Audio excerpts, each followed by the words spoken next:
They're members of my group, which is from Manchester, and they are extremely gutted on the scenario that they're being used as chess pieces in this political game.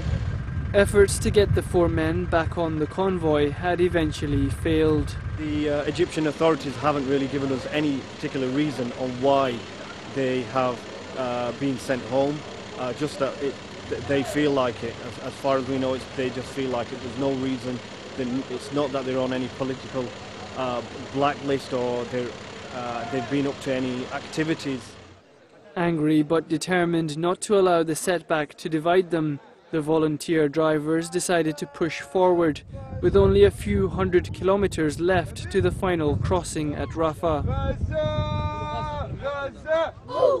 Gaza! The convoy operation was now more than triple its original size, with the addition of the Libyan trucks and a massive Egyptian security presence. And progress was slow. They escorted the convoy, sometimes at breakneck speed through towns and villages, and other times at agonizingly slow paces, maybe 10-15 kilometers an hour we'd be traveling. I would say per person we must have had at least 7-8 national security officers plus stroke army. I don't know if it was designed to intimidate or this is what the reality is of a police state, but it was certainly not a welcoming experience. And while all of this was going on, another diplomatic crisis was brewing behind the scenes, as Egypt came under Israeli pressure to divert the convoy through an Israeli border control to reach Gaza, rather than take the direct route through the Rafah crossing.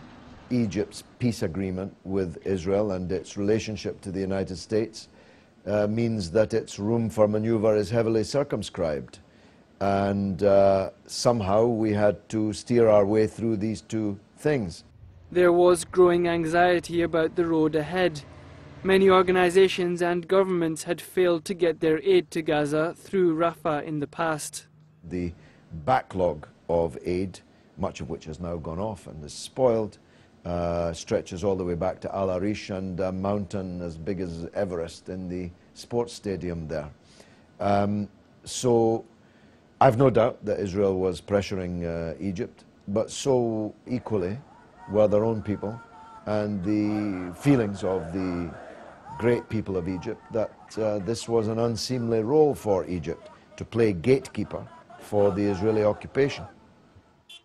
It was with mixed feelings then that the convoy finally set down inside a compound in the town of Al Arish, tantalizingly close to the Rafah crossing, on the eve of their planned arrival in Gaza. Just 40 kilometers from here is the Rafah border crossing, the final hurdle in the face of the British and Libyan Viva Palestina aid convoy. It was the day they'd all been waiting for. If all went to plan, the British and Libyan convoy would be crossing into the Gaza Strip in just a few hours. The atmosphere was electric. I'm very excited. As soon as we cross the border into Egypt, my level of excitement it's out of control. I'm very, very excited. I can almost taste it. We're almost there. The energy and anxiety here right now before we cross the border is unbelievable. I can't really describe it. But that excitement turned into frustration when the police and convoy organisers couldn't come to an agreement on how to proceed. The Egyptian police wanted to break up the vehicles into small groups for the final stretch to the border. But the convoy volunteers, who'd by now learned to distrust the authorities, felt it may have been a ploy to dismantle the initiative altogether. Well, they're saying now they can take us in 5s and 10s. You know, we left Britain as a convoy, and we're going to all stick together, we're going to all unite on this time. All of us together, we're not moving from here, no 5 vehicles at a time. In the meantime, George Galloway had raced ahead to oversee the Rafah crossing. Well, the Egyptian government was trying to hurry me over the border into Rafah. The Palestinian side, not knowing exactly what was happening on the other side, were keen for me to go through. But I made it clear that I'd come all this way with a convoy and I wasn't walking through on foot without it. The convoy, meanwhile, was parked up in a rather sordid car park in Al Arish, having some difficulties with the Egyptian police. The situation in Al Arish had developed into a standoff. Neither side was willing to compromise. You're not letting us through. You're not letting us go. And as patience ran out, some convoy members took their fate into their own hands and removed the police barricades blocking their vehicles. Chaos ensued as the police tried to regain control, while the convoy drivers forced their way out and attempted to make it to Rafah.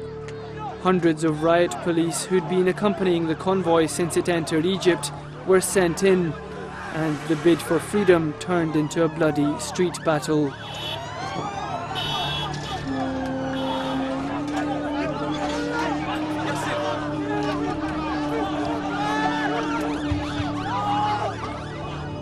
The police moved in, they were repelled, and then the riot squad moved in. They want to get in, they ain't getting in, bro. Blows were exchanged as people tried to defend themselves against this brutal reaction by the Egyptian authorities.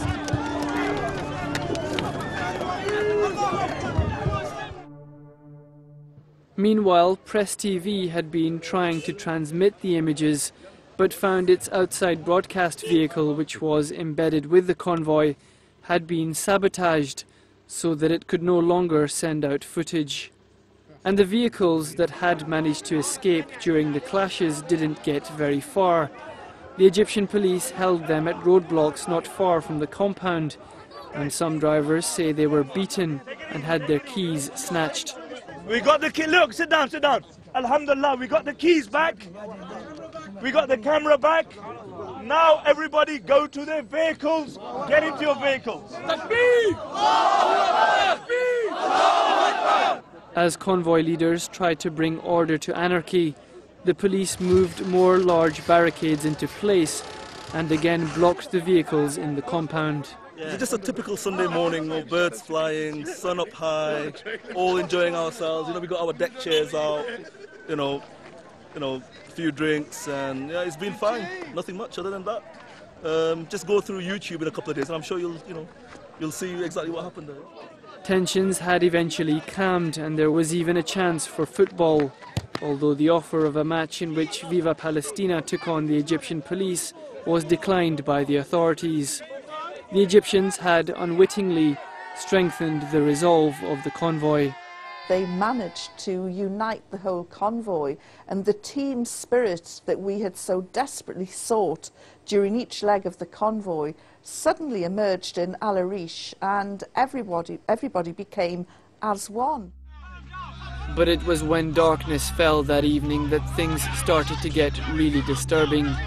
A group of unidentified men vandalized some of the Viva Palestina vans. When the convoy volunteers tried to confront them, they were attacked with bricks and stones. This was accompanied by a power cut, which disabled all street lighting in the area. They outnumbered us. That's when obviously I ran up and I came and said, look, we are under attack here. By the time we got back there, obviously we overpowered them. We managed to move them out. And then as reinforcements on their side were coming, the police were stood there and they were coming from around the police, and the police did nothing. They were coming running from behind the police, and the police knew that they were coming. The police exactly knew who they were, and they went into that flat over there just behind the police. We told the police officer, look, one of our guys has just been attacked. Yeah, his head's cut open, call an ambulance. They did nothing. Not my job.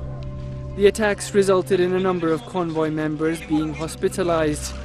By now, many suspected the Egyptian authorities were involved, but police in the area refused to comment, other than insist that their extremely heavy presence remained for the convoy's own security, a statement that was derided by those blocked in. I, for one, and I think you'll be with me on this, we no longer have any confidence in the security forces here to protect us. I don't know who has been writing on our vehicles. I don't know who attacked us. They are claiming to be acting in the name of a small group within Fatah that had problems with Hamas in Gaza last year. But in this part of the world, everything is not always what it seems. But the only thing that matters to me now is the safety of our people, the safety of our people and the safety of our vehicles and what's in them. So we are now in a situation where we are blocked from leaving here. The police are everywhere, hundreds of police, but they haven't been able to stop one vehicle being damaged and one person being injured. It was to be a long night, clouded with confusion and fear, with convoy members now taking turns to stand guard in case of any further attacks. They're using us against us.